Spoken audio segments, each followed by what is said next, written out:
ഇപ്പോൾ ഉള്ളത്. നമ്മൾ ഏത് ടീമിനെ കുറിച്ച് ചിന്തിച്ചാലും അവിടെ എല്ലാം പ്രഗത്ഭരുടെ നിലയെ കുറിച്ചാണ് സംസാരിക്കുക.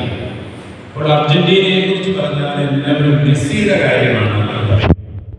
അപ്പോൾ ഒരു ടീമിന്റെ പ്രാഗൽഭ്യം അതിലെ ഒന്നോ രണ്ടോ കളിക്കാരുടെ ഒരു പ്രാഗൽഭ്യമാണ് പൊതുവെ ഇപ്പോൾ വിലയിരുത്തപ്പെടുന്നത്. നമുക്കറിയാം, നമ്മുടെ കർത്താവ് യേശു മിശിഹ 12 പേരുടെ ഒരു ടീം ഉണ്ടാക്കിയപ്പോൾ നമ്മുടെ തോമാശ്ലീഹായും അതിനകത്ത് വലിയൊരു പ്രാമുഖ്യ സ്ഥാനം ക്യാപ്റ്റനല്ലായിരുന്നുവെങ്കിലും നമുക്കും അവരോടുകൂടെ പോയി മരിക്കാമെന്ന് മറ്റൊരു സ്ത്രീകന്മാരും പറഞ്ഞിട്ടുണ്ട്. വളരെ ധീരമായ നേതൃത്വം നൽകിയ തോമാശ്ലീഹായുടെ അനന്തര അവകാശികളാണ് നമ്മൾ ഓരോരുത്തരും.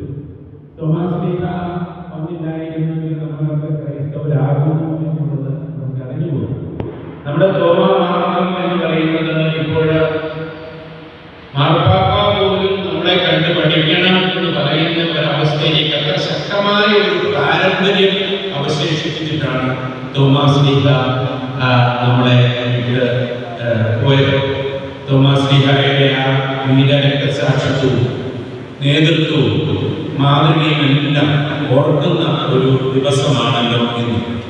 തോമാശ്ലീഹയെ പോലെ ധീരന്മാരായ പിതാക്കന്മാരാണ് നമുക്ക് സഭയെ നയിക്കുവാനുണ്ടായിരുന്നത്.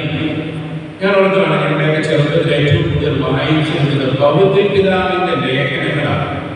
ഒരു ഇലക്ഷൻ വരുമ്പോഴൊക്കെ എത്ര ശക്തമായിട്ടാണ് പൗത്യ പിതാവ് തന്റെ നിലപാടുകൾ പറഞ്ഞിരുന്നത്. പത്രത്തിലൊക്കെ എത്ര ധീരതയോടുകൂടിയാണ് പിതാവ് അത് എഴുതിയിരുന്നത് എന്നൊക്കെ ഞാൻ ഓർത്തു പോവുകയാണ്.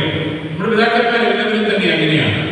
നമ്മുടെ പിതാവ് പുളിക്കൽ പിതാവും അതുപോലെ തന്നെയാണല്ലോ. നിലപാടുകളിൽ ഉറച്ചു നിൽക്കുകയും ശക്തമായി അത് പറയുകയും ധീരമായി അത് പ്രഘോഷിക്കുവാനുള്ള പിതാവിന്റെ ആ ഒരു നിലപാട് എല്ലാവർക്കും വലിയ മാതൃകയാണ്.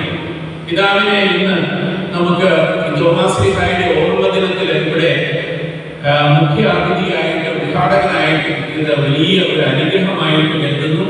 പിതാവ് ഇവിടെ വരുവാൻ കാണിച്ച ആ സൗമ്യസ്ഥിതിയിൽ ഞങ്ങൾ നന്ദിയോടെ ഞങ്ങൾ ഓർക്കുകയാണ്.